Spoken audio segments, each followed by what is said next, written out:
You cannot close million-dollar deals getting out of a cheap car or wearing old suits. You are forced to spend money you do not have to impress people you do not care about. Basically, you are a rich man on paper, but dead broke in practice. But your opportunity finally appears. While reviewing daily transaction data, you notice a strange and repetitive pattern. Suspicious money flows have been passing through the system for months without being blocked. Internal alerts were triggered, but they were all ignored. Among them are thousands of small transactions below the reporting threshold, seemingly harmless, but following a perfect rule. You know you have just stumbled upon a massive loophole. You immediately prepare a report and present it to your superiors. In your head, you picture a scenario where if you do not get promoted, you will at least receive a generous bonus. But the reaction is the complete opposite. They coldly ignore you, saying you are wasting time on useless things. One even reminds you point blank that if you want to keep collecting a paycheck, you should just stick to your lane. In that moment, you understand everything. This is not a system error. It is a red carpet for VIP clients. You swallow your anger and return to your desk as if nothing happened. Then the phone rings. The message from the hospital makes your blood run cold. Your father has taken a turn for the worse and is being rushed to surgery. You drive like a maniac to the emergency room. You sit waiting outside the operating room with shaking hands. Time passes so slowly, it is suffocating. Finally, the doctor comes out. He says your father has pulled through. You breathe a sigh of relief, thinking everything is okay. But fate is not done with you yet. Immediately after, the doctor announces that a more specialized surgery is needed if you want your father to keep living. The deposit is $25,000, a figure that far exceeds your current means.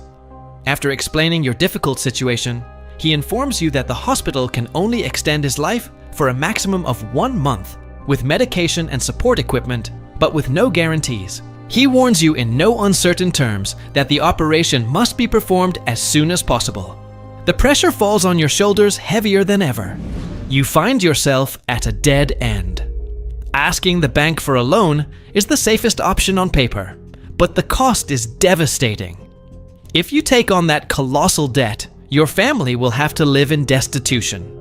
Your daughter will have to drop out of her studies abroad halfway through. Your wife's old debts and your mother's medical bills keep weighing heavier every day. If you try to tough it out and miss payments, your credit history will be tanked. And for a banker, a black mark like that means the immediate end of your career. All roads lead to total ruin. One night you sit dazed in the silence of your kitchen. Your daughter's cat drops food on the floor. Some small ants approach patiently carrying tiny crumbs back to their anthill.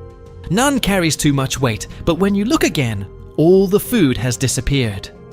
That image triggers a dangerous idea in your mind, a way out you previously did not dare to consider. You remember the flow of dirty money that runs silently through the system, those suspicious transactions that your bosses deliberately ignore. If someone tries to steal a large sum, they get busted instantly. But what happens if they are microscopic discrepancies, repeated millions of times, hidden among the daily numbers? The idea makes your heart race. It is not a reckless act. They are ant steps, silent, patient, and invisible. You know well that this is a deadly line to cross a point of no return. But family pressure, your father's illness, and the fear of losing everything make this madness seem like the only rational option. You sit there for hours, wondering if you are designing a brilliant solution or simply preparing your own self-destruction. It is time to get your hands dirty. Your master plan consists of creating a perfect paper shield using boring bureaucracy to hide the robbery of the century. With your power as vice president, you flag the accounts of the shell companies under a supposed special compliance review. You automatically charge them $2,500 monthly for risk management. To transactions under $10,000, you apply an invisible fee of 0.1% labeled as wire error correction. It is a masterstroke. For a narco who moves millions, this is just the cost of doing business. They would never call the bank to complain about a few pennies and risk exposing their real operation. But you cannot transfer that directly to your personal account. You create a shell company for data consulting in Singapore, and pay a local to put his name on the papers. Using your own authorized signature, the bank hires your fake company as an external vendor to analyze money laundering data. The money leaves the bank legally as vendor payment and lands in Asia. However, the money in Singapore is useless for paying for your father's surgery here. You convert the funds into cryptocurrency and use complex mixers to erase the digital trail, making the origin impossible to trace. Then you draw some talentless doodle on your computer and turn it into an NFT. Using undetectable anonymous wallets, you buy your own artistic garbage for a fortune. You have turned blood-stained money into immaculate capital. With the money pouring in, you put out the fires of your life in record time. Your father's surgery is paid for in cash. Your wife's debts evaporate, and your daughter keeps living her European dream. But that peace is just a mirage. On any given day, your bank is publicly accused of laundering billions of dollars for the drug cartels. The authorities launch a massive investigation and subpoena all the executives and key departments. You are no exception. You find yourself sitting in a freezing interrogation room with your hands shaking while they ask you about your sudden change in financial fortune. The questions are aggressive, attacking your income and your unusual bank movements. You try to keep your cool and explain that your profits come from the sale of digital art and NFTs showing transaction records that look legitimate. The investigators look at you with total disbelief, but they find no direct link between you and the dirty money they are tracking. Your official records only show your salary and income sources that seem independent of the bank. After hours of suffocating tension, they inform you that you can go. You walk out of the room and take a deep breath, feeling like you just survived the path of a devastating hurricane. Although you have avoided jail, the bank now operates under extreme government scrutiny. Your gravy train has been turned off for good, since any mistake would be suicide. But you do not care. You are a man who knows when to quit while you are ahead.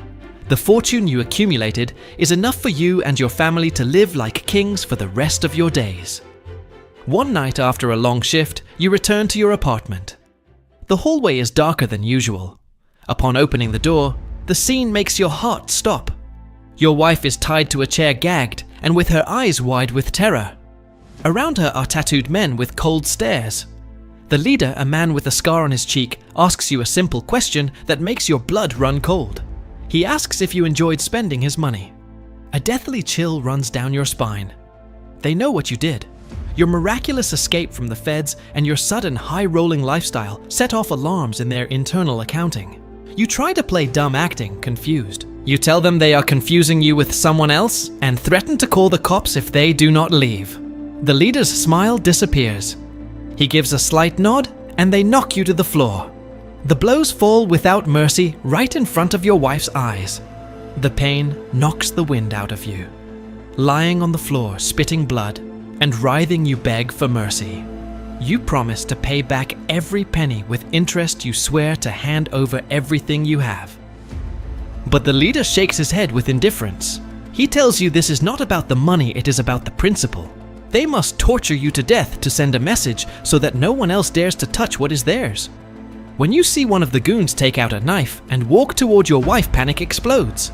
In your desperation, you scream that you are worth more alive than dead. You tell them that the old method of laundering through the bank is obsolete because of the heat from the feds, and that they need a new route. The leader stops. You rush to explain that the old system is toast, but there are always other ways, and you understand financial processes better than anyone. You scream at them that you managed to steal from them and trick the FBI at the same time, that you can help them find a new direction without using monitored channels. After a tense silence, the leader smiles and says you are right. He will give you a shot. But he warns you that if you fail, he will string up your whole family for the world to see. You shake, grateful for his twisted mercy. But before you can sigh, they tie you and your wife up, blindfold you, and drag you out of the apartment. The door slams shut, leaving behind your peaceful life. The car speeds off into the night, taking you to an unknown place where from now on, your fate is no longer in your hands. In that moment of life or death, you just promised everything to a group of killers without having any idea how to deliver. But fear is powerful fuel. Your brain starts working in overdrive. You know perfectly well that after the scandal at your old bank, the financial system has entered an era of unprecedented surveillance. The Know Your Customer protocols and anti-money laundering laws are now suffocating, and international banks have started sharing data with each other. The old laundering methods are now suicide. If the money flows have any link, no matter how indirect, you will be discovered in a matter of time. In your desperation, a bold idea comes to you. Instead of moving the money, the traditional way, you create a system where the flows do not seem to have any relationship. You present the plan to the boss with a shaking voice, but with confidence, explaining that the goal is not to hide the transactions, but to make them look totally legal and independent. The solution lies in the economic war between superpowers. You are going to exploit the strict capital controls China imposes on its citizens.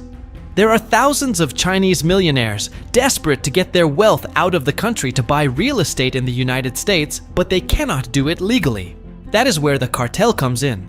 The organization hands over dirty dollars to an underground broker in the United States. That money is used to buy mansions and buildings under the name of shell companies, which actually belong to the Chinese clients. The debt is paid, but not in America. In China, the millionaire uses his totally clean yuan to buy tons of common merchandise like textiles or cheap electronics. Then he legally exports these containers to the country the cartel chooses, for example, Mexico or Colombia. The cartel receives the merchandise with legitimate import papers, sells it in the local market, and obtains clean and legal money. The result is brilliant. Not a single SWIFT transfer has been made between the United States and China. For the Fed and international regulators, nothing has happened. The surveillance system is totally blind because the money never traveled electronically, it teleported through merchandise. The plan is an absolute success. In just 1 month, you have laundered $400 million, a massive figure that has shut up even those who doubted you. The boss is euphoric with your results. Although the goons keep watching you and your wife 24 hours a day, everything has changed radically. Your success in trade-based money laundering is so resounding that the rumors spread like wildfire in the criminal world. Your name becomes a legend whispered among high-level criminals. Soon, the bosses of rival organizations approach you demanding your services. You do not limit yourself to copy and paste. You analyze their business models and design custom financial plans for each one. Your fame explodes. Taking advantage of your new status, you complain that the surveillance in that apartment is suffocating you and holding back your creativity. Surprisingly, the other kingpins fearing losing your talent pressure the leader who is holding you prisoner. Finally, they move you to a much larger mansion full of luxuries and comforts. But this time, the eyes watching you do not come from a single gang, but from many forces at the same time. Over time, your reputation reaches mythical levels. If someone wants to launder a massive amount of money fast with minimal losses and zero risk, they have no other option but to seek you out.